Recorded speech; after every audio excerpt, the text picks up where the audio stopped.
This is not a video about Kevin de Bruyne or Mo Salah. Indeed, that's two footballers that Chelsea stupidly lost, but hey, at least they have been alright.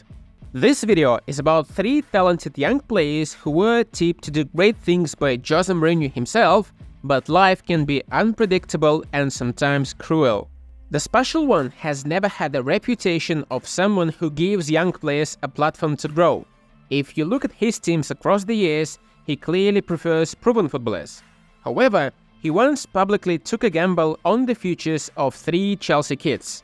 My conscience tells me that if Baker, Brown and Solanke are not national team players in a few years, I should blame myself, daringly claimed Mourinho in 2014. They are part of a process the club started without me, and when they become Chelsea players, they will become England players, almost for sure. At 16 or 17, I don't think it's good for them to go somewhere else to play, like in the Championship. They have to train and learn with us. They will learn a lot. End of the quote.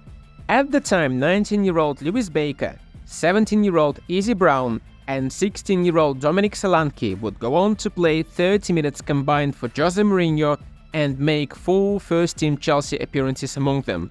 But let's go one by one. Some footballers are unlucky with injuries, but Izzy Brown's case was worse. Worse because he retired aged 26 in 2023.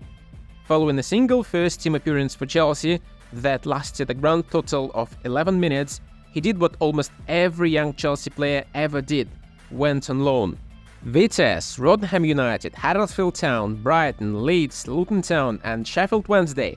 Here is where Brown played before Chelsea finally released him in 2021. His injury history may not look too bad, but the problem isn't the number of injuries, but the injuries themselves: hamstrings and ACLs. He once ruptured his Achilles tendon twice and was forced to have 2 surgeries in the space of 3.5 months. In his own words, "Coming back from the Achilles tendon surgery is hard. To come back from 2 is basically impossible." On top of that, he discovered he had a very rare condition called Guillain-Barré syndrome that causes numbness, pins and needles, muscle weakness, and more unpleasant things in the body. And also in December 2022, one of Brown's best friends committed suicide, which strongly impacted him. He didn't sleep at night and was late for training, which eventually led to tensions with the head coach. For all the bad luck, Izzy Brown at least has good memories of his first club. I'm thankful to Chelsea for everything they've ever done for me, because if it wasn't for them, I don't know what my life would be like now. Brown made just 137 senior career appearances, scoring 15 goals, winning Premier League promotion with Huddersfield Town, and the love of those at Chelsea who remember him. Dominic Solanke came the closest to fulfilling Jose Mourinho's prediction that he himself has mixed feelings about, but more on this later. At the very least, Solanke plays in the Premier League with Bournemouth, although it wasn't a career path earmarked for him. As Chelsea were headed for the Premier League title in 2014-15, Solanke was banging goals in for fun for the academy. He ended the season with 41 goals, but academy achievements at Chelsea are divided by the number of senior players a youngster has to compete with. Solanke became the club's youngest player in the Champions League in what was his only Chelsea appearance. Granted, he had Diego Costa, Didier Drogba and the shadow of his former self Radamel Falcao ahead of him, but still, not even one more cup appearance for Solanke at Stamford Bridge. Unhappy with his situation, he didn't want to sign a new contract, although the other side of the story was that Solanke reportedly demanded too much money. Chelsea's way of dealing with it was not loaning him out again, but also not using him in the senior squad. Basically, if you don't sign the thing, we will not play you. Practically ignored by the club he had joined age 7, he left for Liverpool in 2017. The thinking was that Jurgen Klopp was only building something special and could afford to rely on young players, especially the best young players. Because that summer, Solanke won the Youth World Cup with England and was named the player of the tournament, scoring 2 goals in the semi-final. But as luck would have it, he joined the team around the same time as Mo Salah and Sadio Mane. Solanke later admitted, "I spoke to Jurgen Klopp before I joined. He told me I'd be part of the plans and I did feel like that. But the front 3 were amazing and I don't think many people would have got a look in. I enjoyed my time there. I don't regret anything." After just 1 goal for the Reds, Dom Solanke had to take a step back to find his ideal place at Bournemouth in the Championship, where it also wasn't a smooth sailing from the start. It took Solanke a year to score his debut goal before he finally exploded.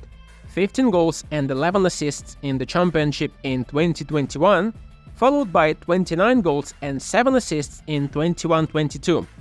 Solanke wasn't as prolific back in the Premier League in 22-23, but 7 goals and as many assists is a respectable return for a striker at a newly promoted club. Looking back on Jose's prediction, Solanke feels conflicted. It was a nice thing to hear, but it did put an extra burden, pressure and expectation. I got my debut, but things didn't work out. I didn't feel my transition was that smooth. But at the very least, Solanke did get to train with his idol Drogba and big players like Diego Costa. It was like taking a master's in being a striker at university. That's how he described his experiences at Chelsea and Liverpool. Lewis Baker ended up playing the most for Chelsea between himself, Brown and Solanke. 2 senior appearances separated by 8 years. Chelsea fans are used to seeing the lone army back at the club for early days of pre-season every year. But imagine the surprise when they saw somebody with 8 loans behind make an appearance for Thomas Tuchel in the FA Cup in 2022.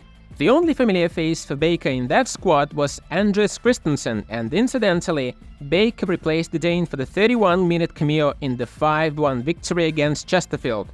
A week later, he joined Stoke City in the Championship. Just not long ago, Baker was considered one of the most talented midfielders in England. Full of energy, two-footed, with a flair for goal and good attitude. That was something his former coaches praised him for. Baker kept going on loan and even signed a new Chelsea contract, perhaps in the belief he will eventually play for the senior team. But as it sometimes happens, he became a victim of haphazard planning. While his former MK Dons teammate Dele Alli was trusted by Mauricio Pochettino at Spurs, Baker saw his club waste money on more midfielders, the likes of Bakayoko and Drinkwater, with Kante and Fabregas and others already in the squad. It seems like Chelsea just didn't know what to do with Baker, sending him to Germany, Turkey and of course the Championship. It wasn't the Championship where he found his place at Stoke City, immediately making an impact following a permanent transfer in January 2022. He ended the season with 8 goals in 21 appearances and was eventually named the captain. But as we told you in another video, the Championship is a snake pit, so things change fast. Baker fell out with head coach and finds himself on the fringes of a mid-table second-tier club. But don't be surprised to see him in the Premier League one day. Class is permanent. Jose Mourinho in his prime was a genius, but one thing he wasn't famous for is giving young players a chance. Rare examples include Scott McTominay at Man United, Nacho at Real Madrid, Mario Balotelli at Inter, and also Ruben Loftus-Cheek at Chelsea, although Loftus-Cheek had to learn the tough side of Jose's treatment. While Izzy Brown, Dominic Solanki and Lewis Baker didn't become Chelsea and England regulars, they still had and keep having respectable careers many footballers can only dream about. And anyway, blame Jose Mourinho. He gave us this privilege. If you enjoyed this video and stories like this, please like it so more people can see it. Subscribe to the channel and hit the bell icon to not miss the next episode, and see you in other videos.